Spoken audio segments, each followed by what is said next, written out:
ಪಂಚಾಂಗದ ಪ್ರಕಾರ ಮಾಘ ಮಾಸದ ಶುಕ್ಲ ಪಕ್ಷದ ಏಕಾದಶಿಯನ್ನು ಜಯ ಏಕಾದಶಿ ಅಥವಾ ಭೀಷ್ಮ ಏಕಾದಶಿ ಎಂದು ಕರೆಯಲಾಗುತ್ತದೆ. ಏಕಾದಶಿಯು ವಿಷ್ಣುವಿಗೆ ಸಮರ್ಪಿತವಾಗಿದೆ. ಏಕಾದಶಿಯ ದಿನ ಉಪವಾಸವಿದ್ದು ವಿಷ್ಣುವನ್ನು ಪೂಜಿಸುವುದರಿಂದ ಎಲ್ಲ ಪಾಪಗಳು ಕಳೆದು ಸಂತೋಷದ ಜೀವನ ನಡೆಸಬಹುದು. ನಮ್ಮ ಕಷ್ಟವೆಲ್ಲ ದೂರಾಗಿ ಇಷ್ಟಾರ್ಥಗಳು ನೆರವೇರುವುದು. ಮರಣದ ನಂತರ ವಿಷ್ಣುವಿನ ಲೋಕಕ್ಕೆ ಹೋಗುವ ಅವಕಾಶ ಸಿಗುತ್ತದೆ ಎನ್ನುವ ನಂಬಿಕೆ. ಉತ್ತರಾಯಣದ ಪುಣ್ಯಕಾಲದಲ್ಲಿ ಭೀಷ್ಮ ಪಿತಾಮಹರು ಮರಣ ಹೊಂದುತ್ತಾರೆ.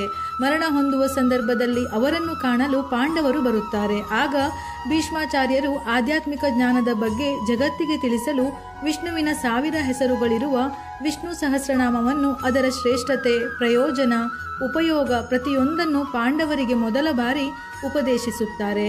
ಶ್ರೀ ವಿಷ್ಣು ಸಹಸ್ರನಾಮ ಸ್ತೋತ್ರದ ಮೂಲವನ್ನು ಗುರುತಿಸಲು ಭೀಷ್ಮ ಪಿತಾಮಹರ ನೆನಪಿಗಾಗಿಯೇ ಭೀಷ್ಮ ಏಕಾದಶಿ ಎಂದು ಕರೆಯಲಾಗುತ್ತದೆ. 2024 ಫೆಬ್ರವರಿ 20 ನಾಳೆ ಮಂಗಳವಾರ ಜಯ ಏಕಾದಶಿ ಅಥವಾ ಭೀಷ್ಮ ಏಕಾದಶಿಯನ್ನು ಆಚರಿಸಲಾಗುತ್ತದೆ. ಏಕಾದಶಿ ತಿಥಿಯ ದಿನದಂದು ಉಪವಾಸವನ್ನು ಪ್ರಾರಂಭಿಸಿ ದ್ವಾದಶಿ ತಿಥಿಯ ದಿವಸ ಉಪವಾಸವನ್ನು ಮುಕ್ತಾಯ ಮಾಡಬೇಕು. ಸನಾತನ ಧರ್ಮದಲ್ಲಿ ಏಕಾದಶಿ ಉಪವಾಸವು ಅತ್ಯಂತ ಮಂಗಳಕರ. ಏಕಾದಶಿಯ ಉಪವಾಸವು ಹೋಮ, ಯಜ್ಞ, ಯಾಗವನ್ನು ಮಾಡಿದಷ್ಟು ಫಲವನ್ನು ನೀಡುತ್ತದೆಯಂತೆ. ಈ ವ್ರತವನ್ನು ಆಚರಿಸುವುದರಿಂದ ವಿಷ್ಣುವಿನ ಕೃಪೆ ಪ್ರಾಪ್ತಿಯಾಗುತ್ತದೆ. ಇವುಗಳಲ್ಲಿ ಜಯ ಏಕಾದಶಿಯು ಈ ಜನ್ಮ, ಹಿಂದಿನ ಜನ್ಮಗಳ ಎಲ್ಲಾ ಪಾಪಗಳನ್ನು ನಾಶ ಮಾಡಲು ಅತ್ಯುತ್ತಮ ದಿನ.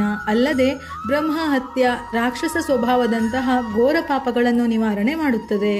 ಈ ಏಕಾದಶಿಯಂದು ಉಪವಾಸವನ್ನು ಆಚರಿಸಿ ವಿಷ್ಣು ಸಹಸ್ರನಾಮವನ್ನು ಭಕ್ತಿ ಭಾವದಿಂದ ಹೇಳುವವರಿಗೆ ಕಷ್ಟ ನೋವುಗಳಿಂದ, ದುಷ್ಟಶಕ್ತಿಗಳಿಂದ ಮುಕ್ತಿ ಸಿಗುತ್ತದೆ ಎಂದು ಕೃಷ್ಣನು ಪದ್ಮಪುರಾಣದಲ್ಲಿ ಹೇಳಿದನೆಂದು ಉಲ್ಲೇಖಿಸಲಾಗಿದೆ.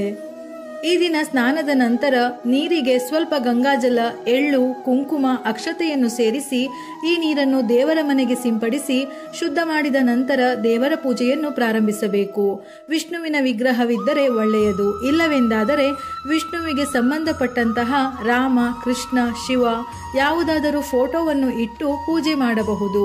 ಅದು ಸಾಧ್ಯವಿಲ್ಲವೆಂದಾದರೆ ವಿಷ್ಣುವನ್ನು ಪ್ರಾರ್ಥಿಸಿ ಮನೆಯಲ್ಲಿ ಪೂಜೆಯನ್ನು ಮಾಡಬಹುದು. ಈ ದಿನ ವಿಷ್ಣುವಿನ ಆರಾಧನೆಯ ಜೊತೆ ತಾಯಿ ಲಕ್ಷ್ಮೀದೇವಿಯನ್ನು ಪೂಜಿಸುವುದು ಕೂಡ ತುಂಬಾನೇ ಮುಖ್ಯ. ಈ ಏಕಾದಶಿಯಂದು ಉಪವಾಸವನ್ನು ಆಚರಿಸಿ ಜಯ ಏಕಾದಶಿ ವ್ರತದ ಕಥೆಯನ್ನು ಕೇಳಿದರೆ ಶುಭ ಫಲಗಳು ಪ್ರಾಪ್ತಿಯಾಗುತ್ತದೆ. ವಿಷ್ಣುವಿಗೆ ಈ ದಿನ ತುಪ್ಪದ ದೀಪ ಅಥವಾ ಬೆಣ್ಣೆಯಿಂದ ದೀಪವನ್ನು ಹಚ್ಚಿದರೆ ತುಂಬಾನೇ ಶ್ರೇಷ್ಠ. ವಿಷ್ಣುವಿನ ಪೂಜೆಗೆ ತುಳಸಿಯನ್ನು ಬಳಸಲೇಬೇಕು. ಏಕಾದಶಿಯ ದಿನ ತುಳಸಿಯನ್ನು ಕಿತ್ತರೆ ದೋಷ ಉಂಟಾಗುತ್ತದೆಯಂತೆ. ಹಾಗಾಗಿ ಏಕಾದಶಿಯ ಹಿಂದಿನ ದಿನವೇ ತುಳಸಿಯನ್ನು ಕೀಳಬೇಕು. ಹಳದಿ ಹೂವು, ಹಣ್ಣುಗಳನ್ನು ದೇವರ ನೈವೇದ್ಯಕ್ಕೆ ಅರ್ಪಿಸಬೇಕು. ಇದರ ಜೊತೆಯಲ್ಲಿ ಈ ದಿನ ಪಂಚಾಮೃತವನ್ನು ತಯಾರಿಸಿ ತುಳಸಿ ದಳವನ್ನು ಸೇರಿಸಿ ನೈವೇದ್ಯ ಮಾಡಬೇಕು. ವಿಷ್ಣುವಿಗೆ ಬಾಳೆಹಣ್ಣನ್ನು ಅರ್ಪಿಸಬಹುದು. ಭೀಷ್ಮ ಏಕಾದಶಿಯ ದಿನದಂದು ಭೀಷ್ಮ ದೇವರನ್ನು ಪ್ರಾರ್ಥಿಸಿ ತರ್ಪಣವನ್ನು ಅರ್ಪಿಸಿ ವಿಷ್ಣುವನ್ನು ಪೂಜಿಸುವವರಿಗೆ ಸ್ವರ್ಗ ಪ್ರಾಪ್ತಿಯಾಗುತ್ತದೆ ಎನ್ನುವ ನಂಬಿಕೆ.